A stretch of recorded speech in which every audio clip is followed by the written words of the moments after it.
Haleluya. Amena. Nitwa Igirimbabazi Anne, naturutse Icyangugu Nyamasheke.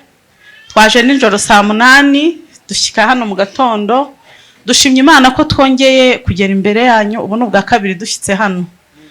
Muri make rero dushimye Imana cyane. Hano mufite umuhanuzi w'Imana. Haleluya.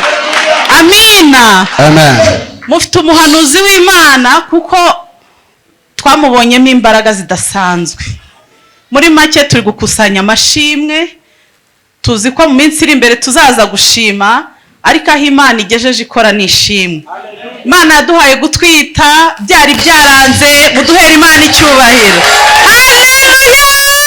Tuzamure icyubahiro cy'Imana.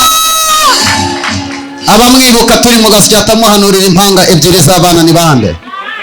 Duhereze Imana icyubahiro yamuhaye. Naramubwiye ngo iri joro araragutenda, niko byagenze? Niko byagenze. Dukomere Imana amashyi mu izina rya Yesu. Haleluya. Amen. Nitwa Tuyishime Fideli, ndi umugabo wa Anne Igirimbabazi. Wow. Deruka hano mu mezi 3 ashize baduhanira ko tugiye kubyara, byari byaranze. Umaze kuvamo inda kangahe? Gatatu. Imana irambwiye ngo dutere haleluya.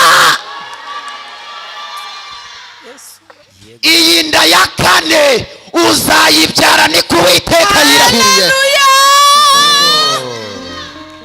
Imana irambwiye ngo ugiye gutwita kandi nuratwita uzayibyara. Ayo marira urize n'aya nyuma. Yego. Tuzamurira Imana icyubahiro mu izina rya Yesu. Oriya baba katayabo. Niseni wote ya gori ya mwaya. Nune kuwa. Mbonye yampaye impanga. Imana muyimpanga mu izina. Mbega twakomera Imana amashyi tuzimwerekezeho mu izina rya Yesu. Imana iraziguhaye mu izina. Haleluya. Amen. Naturutse hano mu gasyata Kanyonyomba. Kumva ari nk'inshuro ya 4 mbonanye n'uyu mushumba nangwa se nsengeye muri itorero ryanyu. Ubundi nsengera Sonatibe mu mbaraga z'amasengesho amahoro, ni umukristo wandi n'umuririmbyi waho. Igitumye shima Imana, ndashima Imana ko ari umukozi w'umuhanga, aho abaganga batabona igisubizo Imana igibona igisubizo. Hari muri mukazi wanjye nabanaga nawe naramushyingiye, aratwita bigoye, ariko nabonye Imana. Ejo bundi ndamubwira ngo najye kwa muganga, agiye ku cyumweru, yari yarabuze ibise igihe cyararenze. Mpamagara mushumba ndamubwira imbabara urusengere ndebe ko uyu mwana yava hano amahoro kandi Imana imurinde icyuma. Nukuri yaransengeye kuri telefone, tubona umwana muzima, nta cyuma kigeze kimugeraho. Yagomba ari bamubwiye ko agomba kunywa utunini 6 kugira ngo abone ibisi, yabyariye ku tunini 4. Ndashima Imana yo mu gihugu cyo mu ijuru aduhaye umwana w'umuhungu. Haleluya. Yesu nashimwe cyane. Shobora kujya gusenga ukurikiye mugenzi wavuga ngo ugiye kureba, ariko ujya gusenga ufite intego y'icyo ugiye gushaka. Amen. Yesu nashimwe cyane.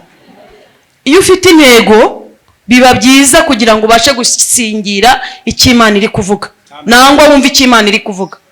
Ndashima Imana rero nshimira n'umushumba wanyu. Amen. Yansengeye ntacyo yitayeho. Naramubwira ngo ngenda kuzi kuko kuwa 3 nari impari, nari ndi hariya mu gasyata. Aransengera ntacyo yari yitayeho. Abandi babahamagara akakwaka ifeza, bakakwaka ifeza, bakakuga ngo bantu utanga igitambo, siko bimeze se? Ariko ndashima Imana ko asengera umuntu ntacyo yitayeho. Nukuri ndashima Imana twava mu bitara amahoro. Kindi kintu ushima Imana, twamajije kubyara ngeze mu rugo umutware wanjye araremba, ariko mbwira Imana ngo Mana ufite uko ujya ubigenza bikemera. Ndashima Imana ko nawe yakize, kandi ndashima Imana ko nanjye ndi muzima, namwe mwageze hano amahoro. Ntago narinzi ko sanga huzuye gutya, nabwo nishimye. Umera Imana icyubahiro. Haleluya.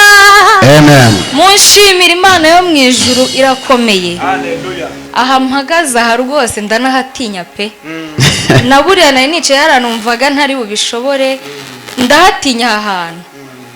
Ndi mu bantu bake bizera, ndi mu bantu bake mu minsi ishize bizeraga. aha mpagaze ndashima Imana kubw'uyu murumuna wanjye, ndashima Imana cyane. Imana aho iri mu ijuru mve ko nyishimye. Ninjye mfura mu rugo, Imana yaranyeretse muri iki cyumweru mvuyemo. Murumuna wanjye yararwaye, afatwa n'indwara, twese mu rugo dusinziriye tutabona ibyo ari byo. Ndashimira Imana yo mu ijuru, hahandi umwana w'umuntu yicara agatekereza kujya kuvuza mu Kinyarwanda, twese turabizi kujya kuvuza mu Kinyarwanda. Mbura itike ngeze ari 2,000, kandi 2,000 sinjya mbibura. Nabuze 2,000 ndagenda ariko ko abakozi b'Imana bahari, ako nkumva guhamagara pastor ngo nsengere, nanone nkumva ibyo bya Kinyarwanda nibyo biri imbere ya pastor. Ndababwiza ukuri, aho nafatiye nimero ya pastor ndamuhamagara, yaransengeye mu mbaraga ze, kuko murumuna wanjye mu munsi ukurikiraho yagombaga gupfa, handi imyuka mibi yivuga. Nahagaze mu mbaraga z'Imana, we wenyine yaramfashije mu minsi 2. Ku munsi wa 3 arakira, imbaraga z'Imana ndazibona. Aka kanya nanjye nahamya Yesu ko ari umukozi w'umuhanga. Nta tike natanze ngo ngeriwe, kugeraho n'1,000 navuze ni noneho kuri telefone ndumva atari bunabishobore, ariko ndatega ngeyo itike ndayibura, ariko kuri telefone yaramfashije. Nguye aho ari, umwami Imana aho ari ahabwa icyubahiro. Umwami Yesu yarakoze, nguyu ni muzima, yarakize. Ndashimiye Yesu Kristo, ahabwa icyubahiro. Kadukomere Imana amashyi menshi mu izina rya Yesu. Haleluya, Amen. Ahangaha ubu ngubu mba narapfuye, mba naribagiranye. Njya gusenga muri veye, nagiye gusenga barambwira ngo mu minsi 12 uzabona Imana. Njyewe ntago njya nizera ubuhanuzi, ndavuga nibyo bintu ntago bibaho. Fatwa n'indwara ntanjye ntazi ahantu ivuye.